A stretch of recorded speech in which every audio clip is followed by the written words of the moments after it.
Since friend request came out this week, I decided to go back and take a look at Unfriended, a movie that has a similar premise. I think it's a pretty cool concept that they have the whole movie being viewed through a girl's computer screen. It reminded me of a movie that came out a few years ago called The Den, except for with Unfriended, the whole movie appears on the computer screen, whereas in The Den, I think only about 70% of the movie is through the computer screen, and then like the last 20-25 minutes is more of a traditional found footage. It's funny because this movie is kind of like a full-length ad for Apple, iTunes, Skype, Google Chrome. Even at the top of her dock, you could see tabs open for Pinterest, Forever 21, MTV, Teen Wolf, and Wikipedia. As I'm watching this, I'm thinking the main character must have a premium account with Skype because you can only have 2 people on at a time with the free account. I think it's the same thing with FaceTime because I usually FaceTime my sister, although in the past we've done Google Hangouts when it's all my sisters together because Google Hangouts lets you have up to like 10 people on there. Free account, you don't have to have a corporate account or a paid account. The only issue with Google Hangouts is it's really glitchy and a lot of times people's screens freeze or it drops a person from the conversation. If they could just work out those glitches,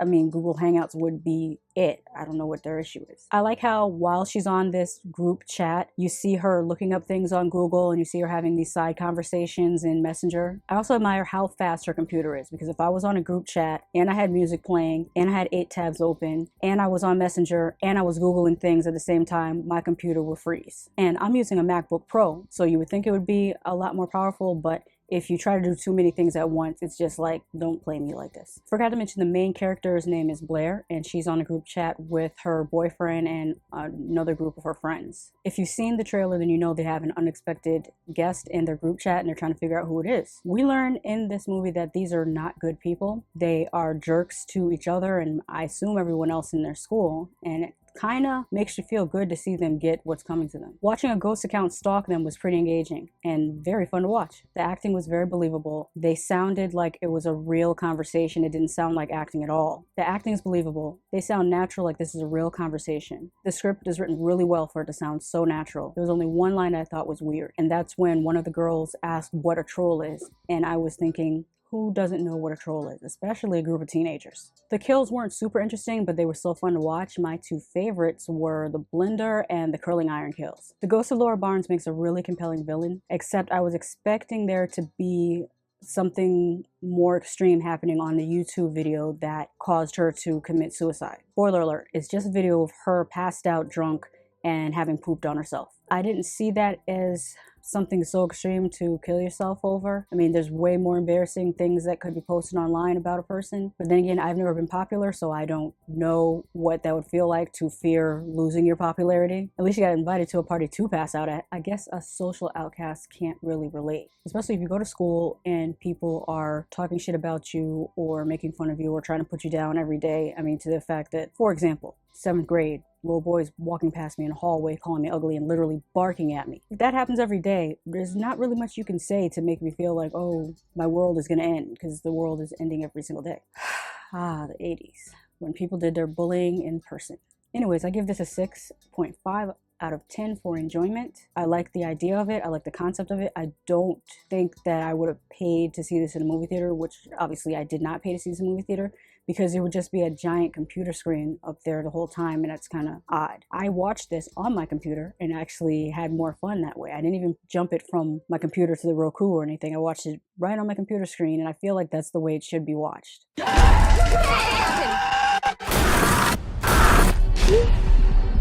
I'm signing off. No, he'll kill you. I'm trying, you hear me? Why is he counting down? No.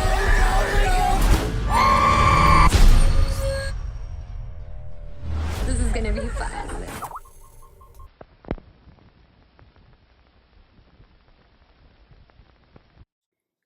Did you guys know that before E-Demon, before searching, before Unfriended, there was The Den? The Den came out all the way back in 2013, and it was actually the first video chat subgenre found footage film that I actually saw. When I saw the trailer for Unfriended Dark Web, it really reminded me of this movie, so I decided to go back and revisit it.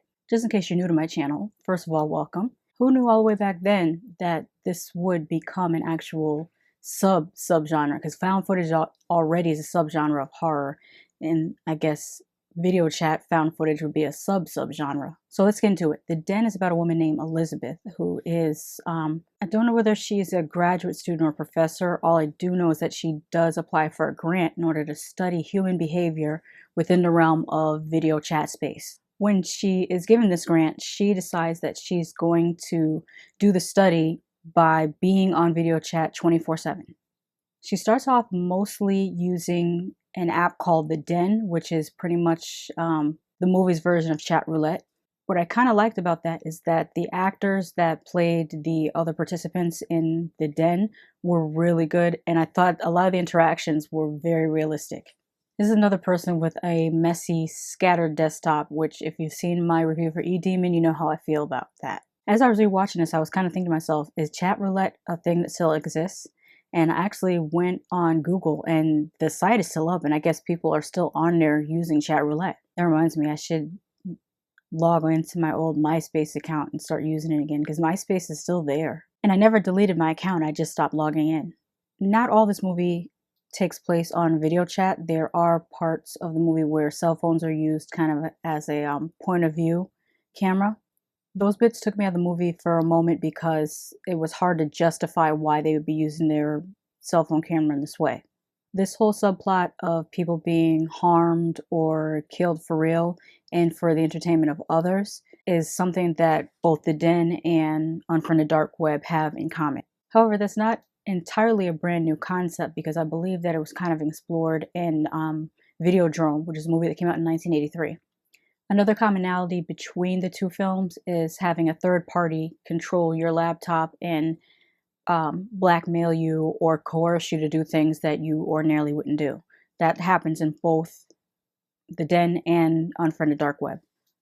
I won't get into any other specifics so as not to spoil either movie, but I will add that towards the end of this movie, they also add the use of head-mounted cameras, kind of like GoPros, but not the same as GoPros as far as the look of them. I kind of like those sequences because they really ratcheted up the tension and made things a bit more suspenseful. There's a little bit of gore, not too much, but what they did do looked very realistic. The practical effects were executed very well, and I believe that most of them were done in camera. Like I said, what little bit of gore they had looked really great. There isn't a soundtrack per se, but there is a little bit of instrumentation that's added very subtly for effect, and I thought that was done very well. The one criticism that I have is that for a movie that's supposed to take place all on webcam or cell phone cam or head mount cam, it didn't look that way. It looked like they used regular movie cameras and then just superimposed it onto a computer screen, and that I felt like that was something that could have been corrected in post.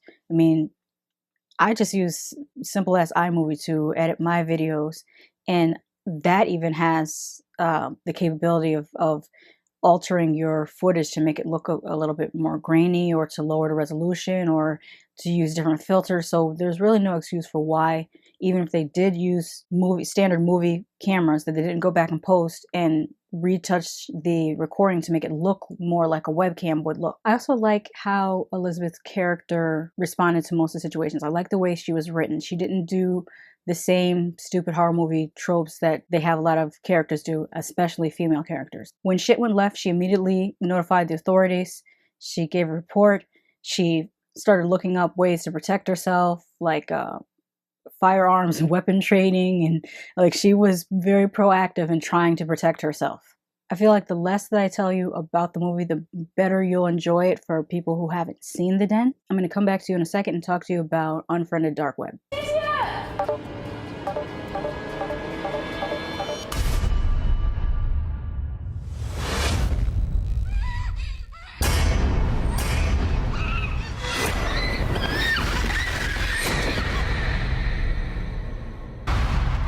Why are you doing this?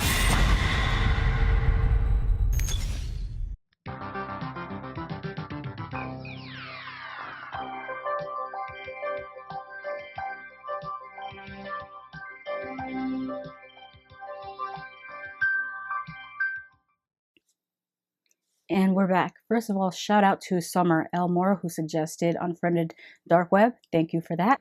It's funny, this past weekend I watched E-Demon, Searching, Unfriended, Dark Web, The Den, and a movie that I recently found called Open Windows. And most of these movies always take place on a MacBook. And I wondered to myself if people who don't use MacBooks get the same thing out of these films that I do or that Mac users do, because the desktop looks so different. I mentioned before switching back and forth between using the iMac, using the MacBook Pro, and using the HP laptop, and how disorienting it could be. Although now, since it's been about 3 months, I'm getting pretty used to it. I like the friend group in this installment of Unfriended much better than the last friend group. The last friend group, they were all assholes, but that was kind of part of the plot. I like the variety in this friend group, that there were 2 Euro-American guys, a guy from the UK, an interracial lesbian couple, and a girl who looked to be Asian American. The characters later revealed to be Indonesian, and I thought that was pretty cool. Now, sometimes when you read things online, you always have that one butthurt person who's like, this is forced diversity.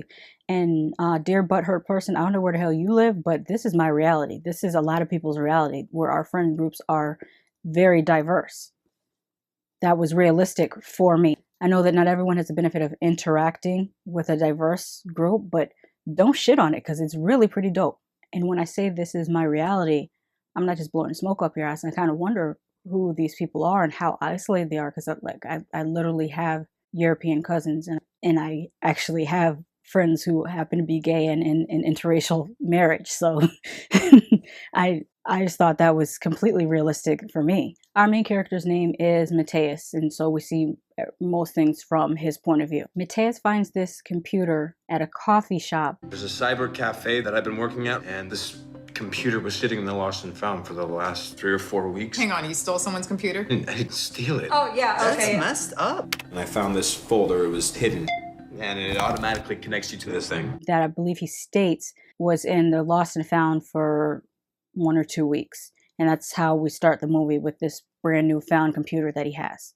There's an interesting scene where Mateus screen shares with his friends, and they're all together looking through the files and trying to look through the new computer. I felt that scene was really engaging. One janky bit about the movie is when this hooded figure shows up, and for some reason whenever he's on screen there's interference on the computer, which at first I thought meant that he was a supernatural entity for this reason. But then, since his demands included money, I thought to myself, well, what would a supernatural entity need with cryptocurrency? So then why or how did his image distort every time he happened to be on camera?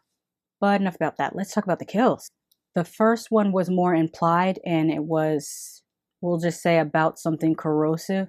That one was kind of chilling, even though they just implied it. They didn't show it. The second one involving a roof. Wait, that's Lex's building. No, you guys. No. Is that Lex? Meh. The third one had a real creative use of sound and a 911 call. The next one we'll call The Choice. It was really tense and very well done. Kudos to the actress who was the focal point of that scene, because she really sold it. Really, all the actors in this are far superior to the actors in the first one. I won't go through all the kill scenes because that's just telling you way too much. Suffice to say that they're just better in this one than they were in the original. In general, this whole movie was better than the first movie, and that's rare to say that a sequel is better than the original movie, but in this case, this movie was way better than the original. Even though it did crib a lot of things off of The Den, it changed enough of the elements so as not to be a complete ripoff. This movie definitely moved along at a very good pace, and I can say that I was not bored. I actually wouldn't mind them making a part 3 for this. I could see this being a series as long as the writing stays as strong as it was in this particular installment. Did you see The Den or Unfriended Dark Web? And what did you think of them? Let me know below. If they found Lex, can't they find the rest of us too? They've had control this whole time. Please, leave us alone! Get out of there right now! I can hear you. Are you still Kelly, there? I can't see you.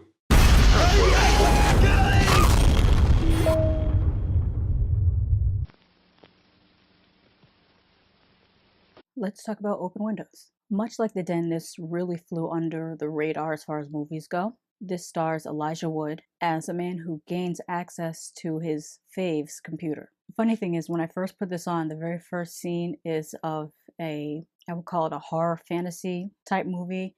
It kind of reminded me of the horror fantasy movies that come out of Russia, except this one I believe is out of Spain, and it was called Dark Sky, I believe. And when this first came on, I thought that they had uploaded the wrong movie, because I first started watching this on Shudder, and I was like, well, this is not the right open windows, because this is some other movie. So I turned it off, and then I went on Amazon Prime because it was free to watch there, and the same thing happened. And I said, well, let me watch this movie because maybe it'll be interesting. And it was open windows. It turns out that the character had been watching a trailer for a horror fantasy during, I would say, this movie's version of a Comic-Con. I mentioned that the main character is played by Elijah Wood. His character's name is Nick, but it should be Stan because that's exactly what he is. He is a stan for this fictional actress, and he runs pretty much like a fan site in her honor. By the way, the actress's name in this movie is Jill Goddard, or Goddard. I prefer Goddard. Anyway, Nick is contacted by a super stan who gives him even more access to things like the actress's cell phone. And one might think that that's unrealistic, but it actually is very realistic because, as I recall, a few years ago, there was a bunch of actresses that had their phones hacked and their nudes leaked, and I believe it was referred to as the fappening. So then together, Nick and Super Stan stalk this actress at the same time. At first, I was a little bit annoyed how the camera kept zooming into the different windows on Nick's computer as he's paying attention to them, but then this movie is called Open Windows, and after a while, I just got used to it.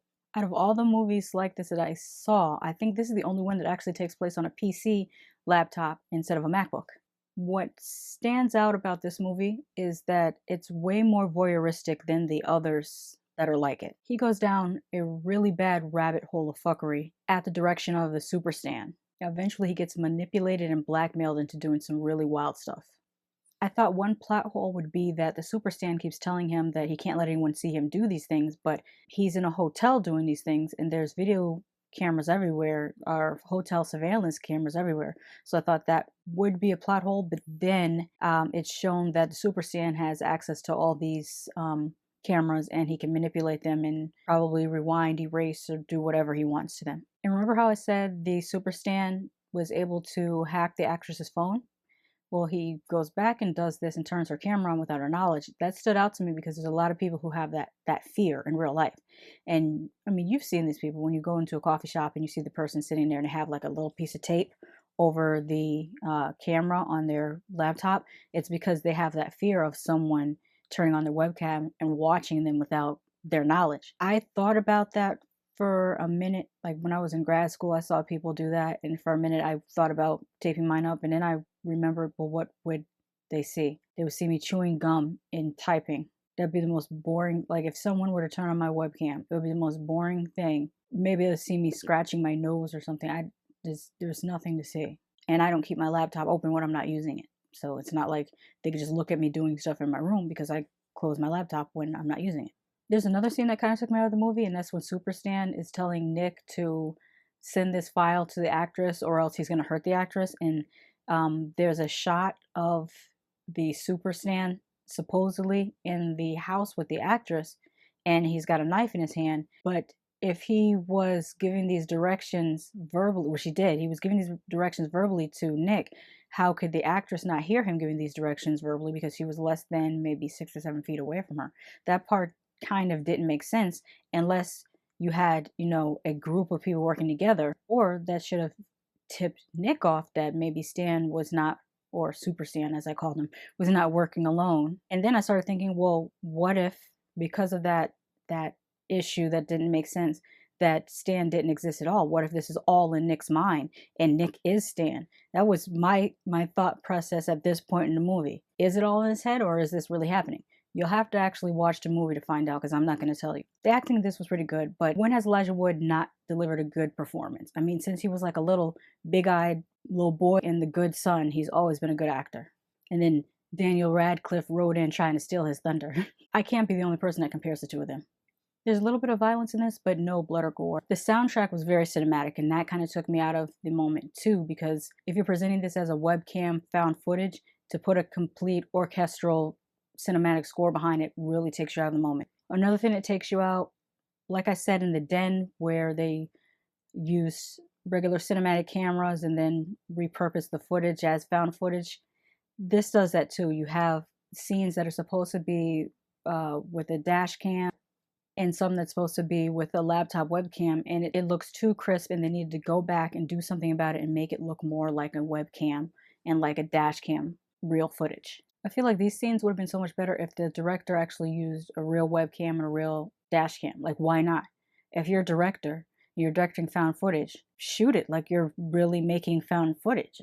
Why would you even waste the time using a big old, regular movie camera to film dash cam footage when you can just use a dash cam to film dash cam footage? I think probably the only barrier would be the amount of time that you shoot for and how much memory space would be needed. But then that might just make you improve your directing, because I feel like if you need to shoot a scene 150 times, then there's something either wrong in your direction or there's something wrong with the actors. But that's so unnecessary. But like I said in my review of The Den, they could have just adjusted this footage in post also to make it look like it was dash cam or make it look like it was webcam. I got a little bit sleepy watching this towards the last third, and I was watching it at 2:30 in the afternoon, so there's no reason for me to be sleepy except for that it was getting a little bit draggy. Then it switches from Nick's perspective to the perspective of the super Stan and his head mount camera. At that point, there was a big reveal, and that kind of woke me back up. There was also some pyrotechnics that looked really good. I forgot to mention that. For me, this wasn't as interesting as The Den or the movie that I'm about to talk about called Searching, but it wasn't bad either. If I paid to see this in movie theater, I would be a little bit let down, but since I saw it for free, I feel like my expectations were met. I'll be back in a moment to talk about Searching. Jill, no!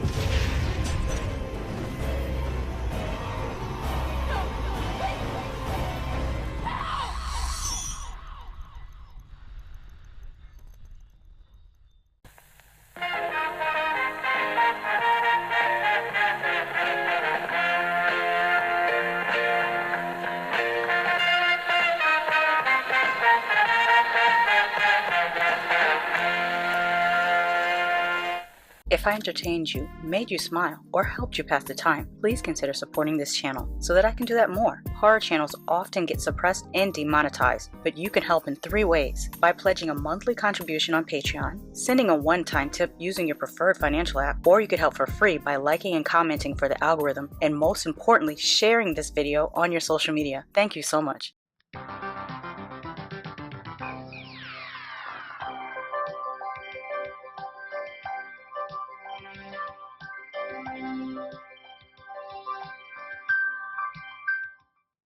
Before I get started, let me give a shout out to Dominic. Thank you for suggesting Searching. I was going to watch it anyways because John Cho was bae. At least he was when he was in Harold and Kumar. I thought he was really cute then. He looks super dad-ish in this movie. And he really did a great job in the Exorcist TV series. Straight away, this movie opens with a computer turning on. And once again, it's a Mac.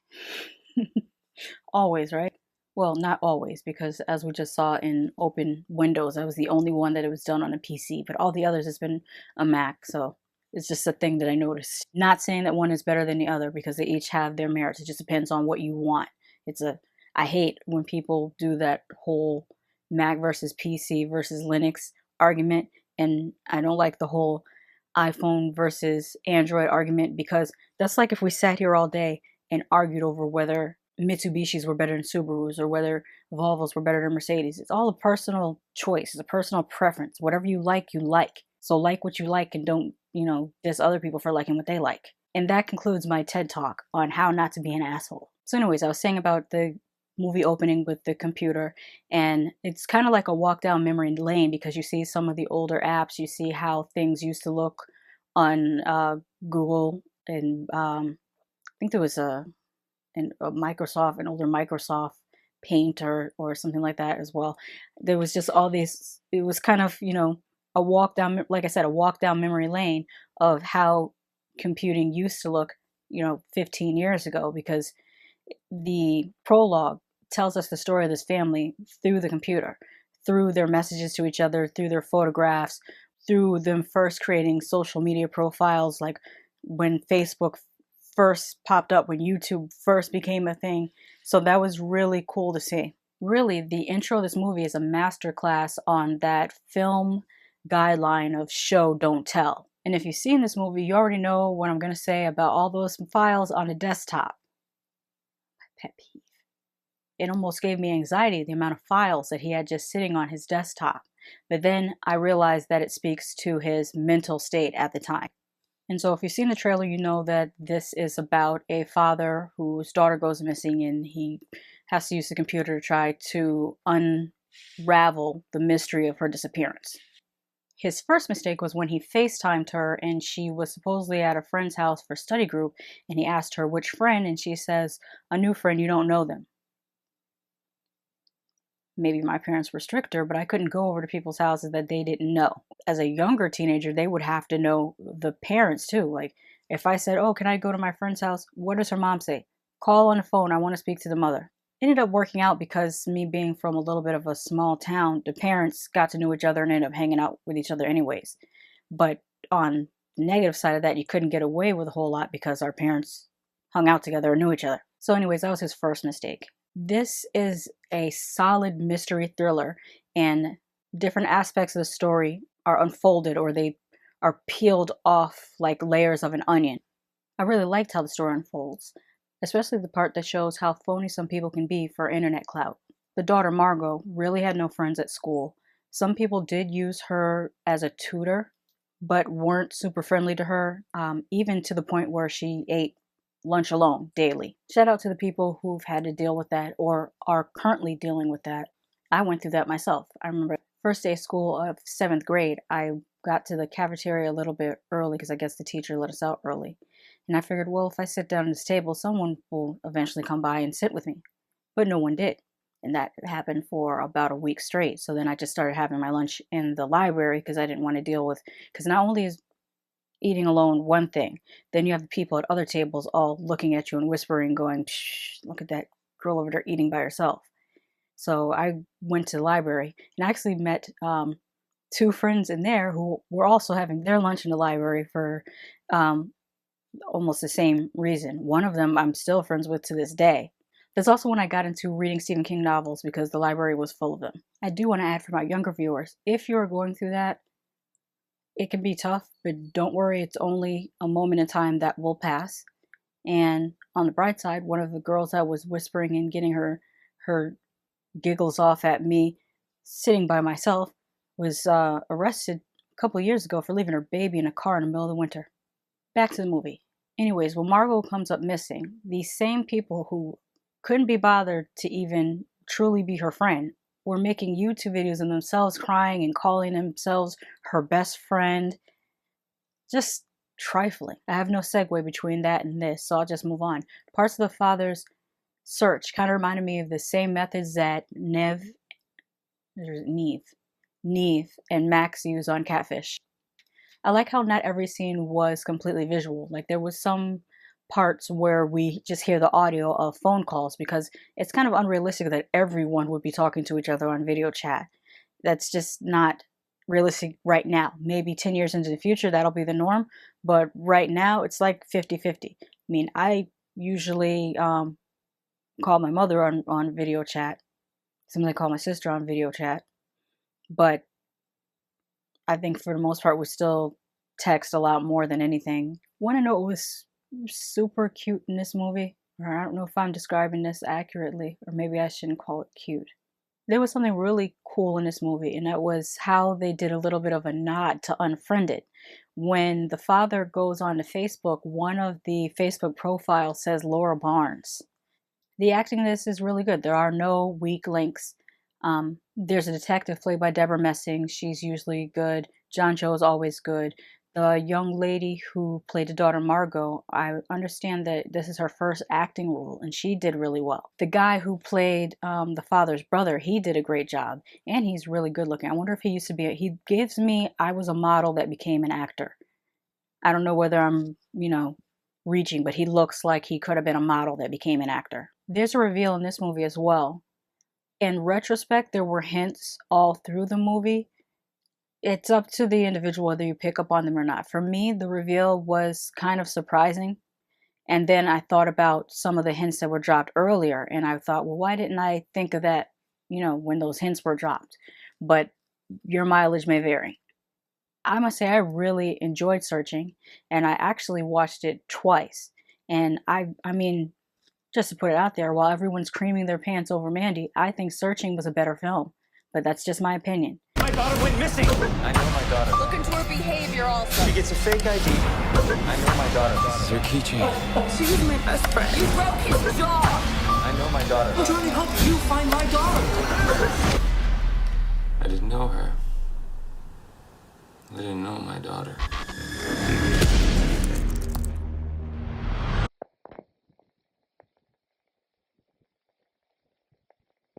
Netflix released an original about 2 years ago called Cam. And then just recently, Shudder released an original called Host. And they both have to do with live streaming. Two different forms of live streaming, but live streaming all the same. That's why I pair them together. Let's start with Cam. Cam is a Netflix original, which is about a girl named Alice, who is a live stream cam girl, who finds out one day that she has been replaced by some type of doppelganger or replica of herself. The movie opens up with Alice hosting her cam girl show. She's interacting with her audience much in the same way that many live streamers on YouTube or Twitch interact with their audience. They're sending her tokens, which is kind of like this movie's form of super chats. During her live stream, she does something super unexpected, which I won't tell you about because I was surprised by it. I want you to be surprised by it. I liked it a lot. Also, it was interesting to see her do this from the perspective of the cam girl. The actress in this has eyes that remind me of Emma from Spooky Astronauts channel. If you haven't seen her channel on YouTube, follow her. She's pretty cool. But this actress has similar eyes to Emma's. There's so much to relate to, at least for me, in this movie. Like, for example, when she's watching the other cam girls' shows, and some of them are doing really interesting, entertaining, well thought out things, and then another one is just sitting there looking at the camera, not really doing much, but the one not doing much is number one. I see that a lot on YouTube. I see some YouTubers that really make these amazingly thought out, well edited videos. They usually hover around 20,000 to 50,000 subscribers, and their content is so good. And then there's other people that they barely do anything and they have like 250,000 subscribers. And I'm like, how do you have 250,000 and this other person who's basically producing documentaries every week only has 20 to 50,000 subscribers? It's wild. You just never know what people are gonna latch on to. Then on top of it, they have to deal with copyright strikes. That's where some of my favorite YouTubers have to deal with getting copyright strikes when they're not even doing anything wrong under fair use terms. But these big companies don't give a damn about fair use. One more gripe before I finish my rant. There's also you have those people, like I just described, that do excellent videos. They are well researched, they're well thought out, well scripted, really great editing, everything put together beautifully. Not a lot of traction. Other people just sit down and just say a whole bunch of crap, give out faulty or false information, get things wrong, act like they're watching something that you can clearly tell they did not watch it. They're just talking about it as if they did watch it, but they didn't really watch it. Bonus points if they're yelling, screaming, and making a spectacle of themselves and bugging their eyes and all that. I'm going to call it YouTube coonery because it's like an amplification of what a human being actually acts like. But not quite the level of clownery, if that means anything. Anyways, I'm off on a tangent. There was a moment in this film that kind of addressed those type of issues. When you think about it, it's really just a commentary on society and how we're getting closer and closer to ouch my balls. Like if you've ever seen the movie Idiocracy, that was the #1 program in America, was called Ouch My Balls, in this futuristic world created by Matt Judge. We're already halfway there. I mean, if you look at Failblog. Another thing that this movie addressed was the pressure to be online a lot. I would say about 6 years ago, it was enough for a YouTuber to produce a video once a week. Maybe twice if you're really, really productive. I think that was the norm because most YouTubers did it as a hobby and they had full-time jobs. More recently, we've seen a proliferation of professional YouTubers who are able to produce more content more frequently because they're doing it full-time. The person who used to be a great example of this is DJ Academics. There were times where he would produce 6 to 8 videos a day. Or at least that was before Everyday Struggle and before he became Tekashi 69 personal PR. Okay, no more tangents, I promise. But back to the matter at hand. I love the premise of this movie. It's listed as mystery horror thriller, but it's also very much science fiction, especially since the threat in this is not supernatural or psychological, it's technological. There are lots of Alice in Wonderland references. I can't even begin to dissect that for you because, as y'all know, I am not super familiar with Disney cartoons. Although I'm sure that was a story, like in a storybook before Disney, but I'm not super familiar with Alice in Wonderland, so I can't dissect it. I'm sure there is a video on YouTube dissecting all the different things from Alice in Wonderland that connect to plot elements in Cam. There are some timeline issues. I don't know whether they are meant to be there or they just sort of happened. I did see online that there are theories that the story may not be told chronologically. I'm not sure I completely agree with that. It kind of made me feel like they just made a mistake with some of the dates. For example, at one point, Alice is looking up information on another girl about the date of her death. One article she looks at lists the date of the young lady's death as 2014. She scrolls down and in the same shot, the girl's death is listed as 2015. I don't know whether that is meant to be a clue or whether it was generally just an editing mistake. So the dates just might be arbitrary. The meat and the potatoes of this has to deal with algorithms, and that's all I'll say about that. I really can't say more without spoiling it. I liked how this movie ended. I actually ended up watching it twice. And I still flinch when a certain thing happens in the movie. Even though I know it's going to happen, it still affected me.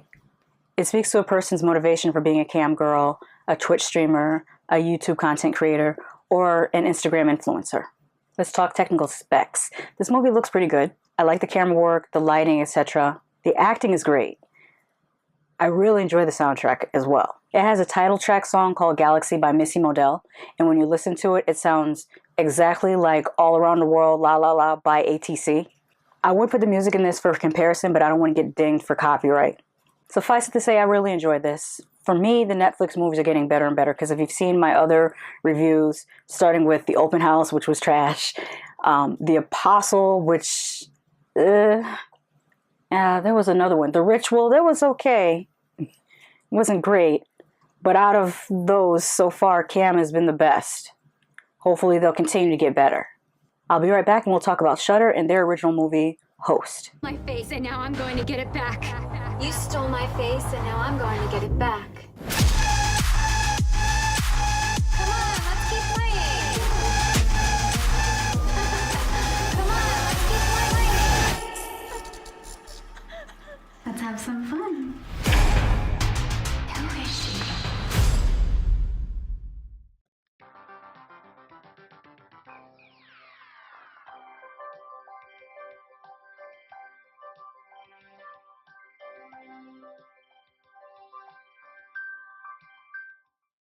Tell me why I hear Zapp and Roger Computer Love in my head right now.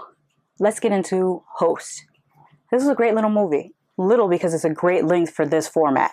It was a smart choice to make this film only 56 minutes long because it didn't drag and it got right to the point. It didn't really have any character development, but for some reason I didn't mind. We had all the information we needed because this was kind of like stumbling onto a cool ghost video on YouTube at like 3 in the morning. I actually watched this at 2:50 in the morning because I'm that stupid person in horror movies. Speaking of how you watch this, I think there's a best way to watch this. I almost started to watch this on a big screen in the living room, and that would have been a mistake. I think that would have taken away from the format of this movie. I've watched and reviewed The Den, Searching, Open Windows, Unfriended, 1 and 2, and Friend Request, so I'm pretty much an expert on the video chat subgenre of found footage horror movies. Some of the movies I just listed, I watched on my laptop with headphones on, and in my opinion, I feel like that's the best way to watch these movies. Watching these at the movie theater or on your TV takes away from the experience, and I actually feel bad for people who watched Friend Request in the movie theater. That would have completely taken me out of the moment. I'm glad I watched it on my laptop because it felt like I was really watching something on my laptop. Because I was watching something on my laptop. But like I said, watching these on a laptop, tablet, even your phone, with headphones makes for a more immersive experience. It makes you feel like you're on that Zoom call. I must acknowledge that there may be a generational divide with regards to these types of movies. It's my opinion that maybe teenagers might enjoy these more so than older people because they're the people that are going to be most likely to watch a movie on their laptop. I know 14-year-old me would have loved The Host had I seen it back in the day because it's the type of scary that it gives you a little bit of a jolt, but it's not so scary that you can't sleep at night or that you can't watch it by yourself. It's that middle range scary where it's not completely unscary or uncreepy, but it's not, oh, this is going to creep me out for days either. It's just right in the middle. It's creepy while you're watching it, but if you had to get up and walk to the bathroom in the dark, you could do it. Don't you just love it when I get a 2 for 2? Both movies are pretty good movies. I mean, they're not amazing, awesome, excellent movies. They're just all right. But that's okay. It's okay to have an all right movie. I enjoyed both of them well enough. Have you seen Cam or Host? Which streaming service did a better job with their original programming? Netflix or Shudder, in your opinion? Do you like video chat movies? That's what I'm going to call them now. I'm going to call them video chat movies, a subgenre of found footage. And I don't know if that's correct, but that's what I'm calling it. Have you seen either of these movies? Do you like video chat format? Do you think Netflix or Shudder are doing a better job with their original content? Let me know in the comments. This is not good. I told you not to disrespect the spirits. It could be something demonic. Lady, this is all your fault! Not my fault! This is your fault!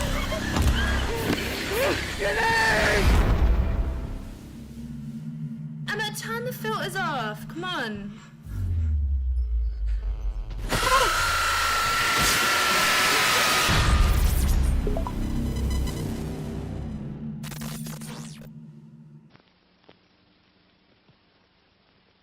Let's get into some more tech horror. Have you seen Spree?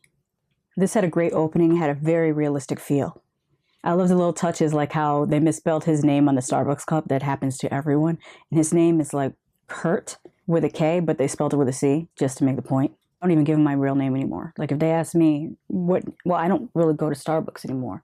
But if I did, I wouldn't give him a real name anymore. If the actor in this looks familiar, it's because he is Joe Keery from Stranger Things. In this movie, he is a YouTuber / Twitch live streamer who's pretty much tried everything to get on and go viral. You name it, he's tried it. He's tried being a gamer, streaming his playthroughs. He's tried doing sneaker reviews. He's tried vlogging. Anything that is popping, he will try it. He desperately wants to go viral, and he will do anything to go viral, including kill for it.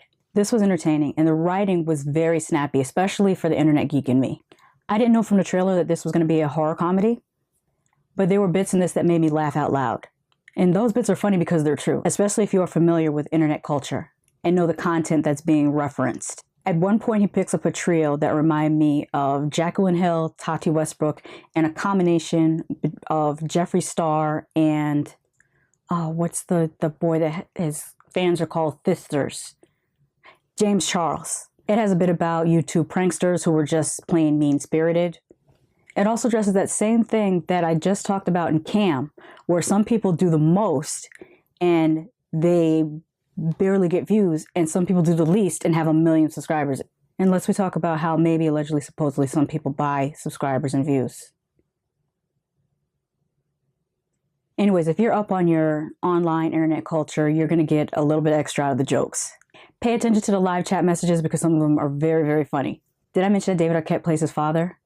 I love the scenes with him and his father interacting, especially the scene when he picks his father up to bring him to his DJ gig, because it was such a moment of a Gen X personality talking to a millennial personality. And then the movie even goes on to have him interact with this other character who's obviously Gen Z. And it's played for laughs, but it's very Gen Z talking to millennials. And I loved it. It was all very clever. All the actors in this make this so good. The passengers that he picks up in his Spree, which I forgot to mention. Spree is kind of like an Uber type thing in this movie. And he's live streaming while he's driving Spree. And a lot of the characters that he picks up are very, very interesting. And some of them are kind of a-holes. So when bad things happen to him, you don't feel so bad. I also love the inclusion of the South Korean live streaming DJ. That was genius.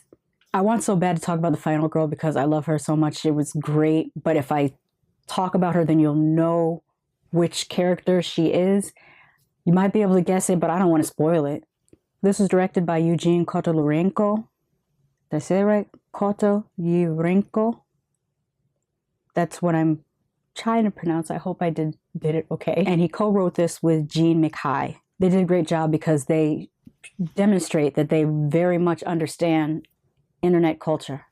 From live streaming to Instagram to Twitter shows up in this, even down to Reddit, 4chan. I don't think they took it as deep as 8chan, but they were able to exhibit the different cultures within those different social media forms. The camera work feels like you're watching a real live stream. Like the way the cameras are set up in a car and they just switch between different cameras. That said, I must give a huge shout out to the real star of this production, or stars of this production, the editors. Without them, this would not have been able to be pulled off. Bravo to the editors. That was a lot of footage with a lot of little different cameras that you had to put together to make one cohesive film.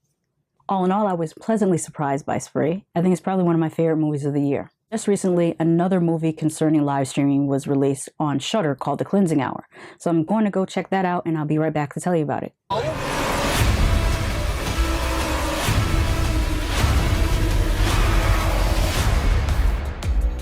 Where are you going? I'm taking you home. This is not the way to my fucking house, Kurt. Oh, no, not your home. My home. Let's talk about The Cleansing Hour on Shudder. This movie is about a live streaming exorcist who wants to be verified. Or as he puts it, no one takes you seriously until you have a blue check mark next to your name. So you can see why I paired these two together. In this guy's case, each of his exorcisms are staged and completely phony until one isn't. One night, a person who actually is demonically possessed shows up. This is not shot completely found footage style. Most of it is shot regular cinema style. Although there are some scenes that are shown how the viewers would see it on a live stream. A criticism that I have is that it was hard to read the live stream. Like, I don't know why it looked the way it did. It looked like if there was a live stream in 1998, that's how it would have looked. I mean, I don't know. Did we have live streaming in 98? I can't remember whether...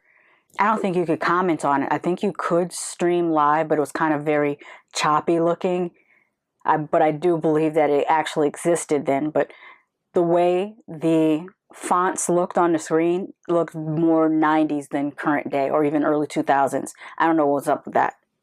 They were too hard to read, so I couldn't really get that extra from them. Like, you know how I just said in Spree, you read the live chat and there's a lot of things that are comical within the live chat? You couldn't do that in this movie because it was too hard to read the live chat.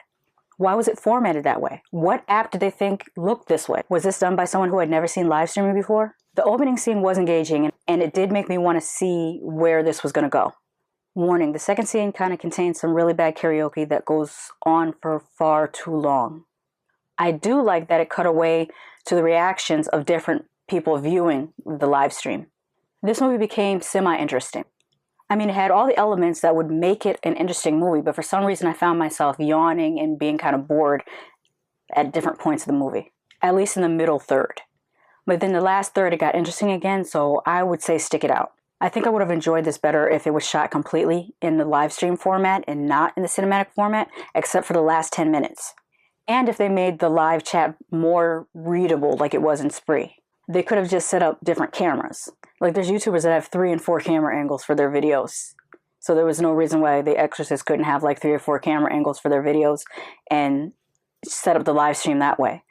Just, was it 2 weeks ago? I was watching a BTS concert and they had, I want to say 5 different camera angles on the live stream, and then you can select which camera angle you wanted to watch the concert from. I mean, they could have done this way in the movie. I know they were supposed to have like maybe a small crew. So even if you couldn't do the different angles, there's still ways to make it interesting without making it all... I mean, if you're going to do found footage, just do found footage. I didn't like the whole... It was almost like when a person is getting ready to jump into double dutch, it's like, I'm going to do the found footage. No, I'm not. I'm going to do... No, I'm not. Make up your mind and stick with it. Heck, Spree looked like it was just shot with some HD GoPro cameras, or maybe a different brand, but similar type of miniature cameras. I don't know if it was, but they did a great job making it look like it was. This was shot like a completely regular movie, and then the live stream part seemed to be more like an afterthought. They put so little effort into it. Now, the reason why I said the last 10 minutes should be shot cinematically was because of the great combination of practical effects and CGI for a particular transformation scene.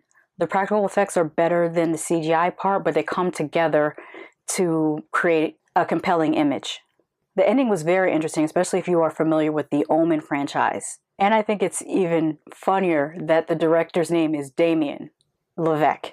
This is similar to movies like Mama, Lights Out, and Oculus in that it was originally a short film and then they expanded it to a full-length feature. It was alright. It wasn't horrible. Like I said, that middle third was a little boring to me, and it probably could cut 20 minutes out of the movie. Between the two, I really like Spree better as far as providing a live stream experience. But this isn't bad. I just think they should have either shot it as a regular movie and just left the whole live streaming bit out of it if they weren't going to execute it in a realistic manner, or make the whole thing completely on live stream as if you're stumbling upon this live stream and you're watching it in real time. Have you guys seen Spree or The Cleansing Hour? What did you think of either of them? What do you think of live stream movies? Do you think this is a format we're going to see a lot more of? I hope so, if they're done more like Spree, because that was very creative and entertaining. But like I always say, don't take my word for it, watch it for yourself. Just because I love something doesn't mean you won't hate it, and just because I hate something doesn't mean you won't love it. Let me know what you think about either of these movies in the comments.